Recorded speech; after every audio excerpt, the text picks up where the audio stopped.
Often people think that a child's reading journey starts at school, but it doesn't. Reading skills start from birth or even before. Studies have shown that babies in the womb benefit from hearing stories because their baby starts to recognise the parent's voice and the rhythm of the words, and this develops listening skills and a strengthened bond for when they're born. Reading to very young babies is very valuable. They don't understand the meaning of the words, but they do enjoy the rhythm and the tones of your voice and the closeness of the reader. It teaches them that sharing a book is an enjoyable experience. Research says that by the age of 6 months, a baby has heard and learned all the sounds it needs to be able to use their language. Alongside conversations, reading stories to young children then starts to help them make connections with the real world. Soon, toddlers as young as 1 year old start to repeat the words from stories and understand the words. Books that are repetitive are best, as the children learn well if things are heard over and over again. But it isn't just books that help make children good readers. We want children to hear sounds and to be able to distinguish one sound from another. Children should listen to sounds around them. Sounds in your home are a good place to start. Point out the sounds you can hear: the washing machine, the water pouring from a tap, a creaky door or floorboard, the cat meowing. Sounds outside on a walk are also a useful tool here. The birds, the plane, the cars, children playing, etc. If your child gets to tune into these sounds, your child will be able to fine-tune the sounds they hear. This will help them massively when they start to learn letter sounds at school. Singing songs and nursery rhymes with your child is another great way to start the reading process for them. Some research shows that children who've been exposed to lots of rhymes and songs are better readers.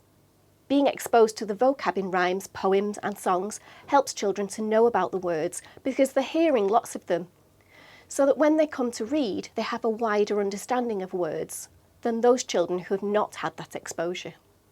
When your child gets their first reading book from school, it may just be a picture book with no words to read.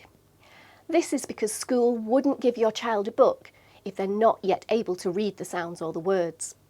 The point of a picture reading book is to build up comprehension skills. Understanding what's going on in a book is just as important as reading the actual words. There are 4 levels of understanding. Level 1 is to be able to name objects or point to things you ask them to.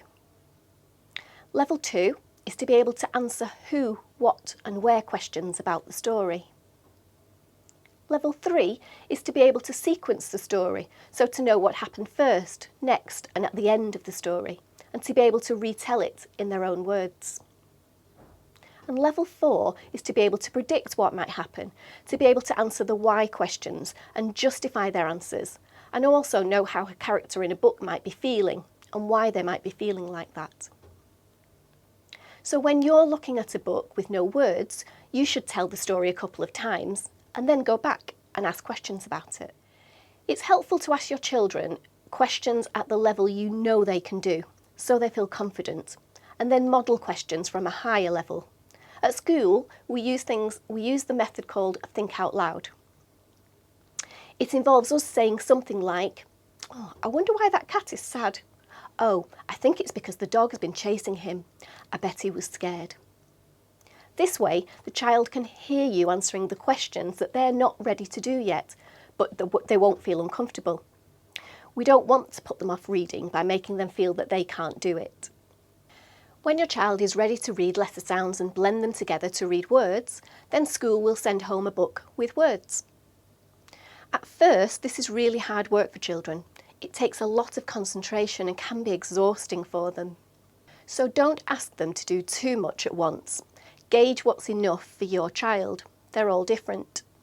Maybe you read a page and they read a page. Then the next night, change pages. So by the end of the week, your child's practiced reading all of the book.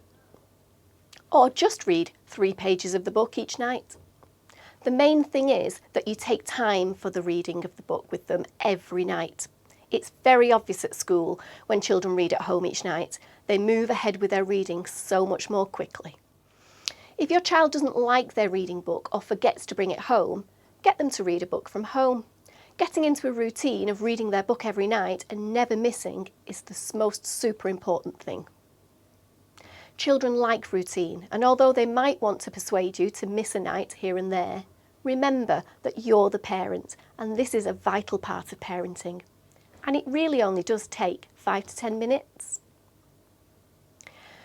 Reading books are meant to be at their level, so not too easy, but definitely not too hard. We want children to enjoy them and it not be a chore or feel like they can't do it. It doesn't really matter if they take a book home that they've already read. It's nice to reread books.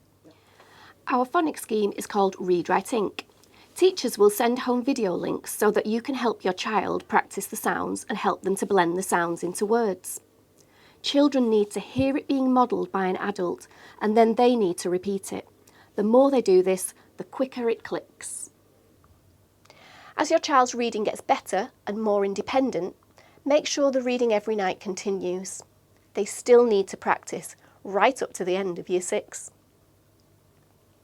Another beneficial thing to do is to read to your child, even in Year 5 and 6. Choose books that are quite advanced but interesting. On top of their reading book, this makes for a really lovely time together, and even if they say they're too old for it, they'll still enjoy it. We all like hearing a good story, don't we? At any age, your child might want to just read for pleasure, and that's our aim. We want children to see that reading can be a relaxing, fun thing to do. Let them choose books that are enjoyable for them. Don't worry about the level. If it's too hard, the pleasure's gone. They might want to choose non-fiction books and develop their knowledge or an interest. This is great. They may end up teaching you something too. At high school, they don't give them a reading book, but hopefully by then your child will have a love of reading and can choose their own books from the school or the community library or the shops. Reading really opens up different worlds and opportunities to children and adults. It has many benefits for all of us. It can reduce stress, improve your state of mind, and improve your brain function.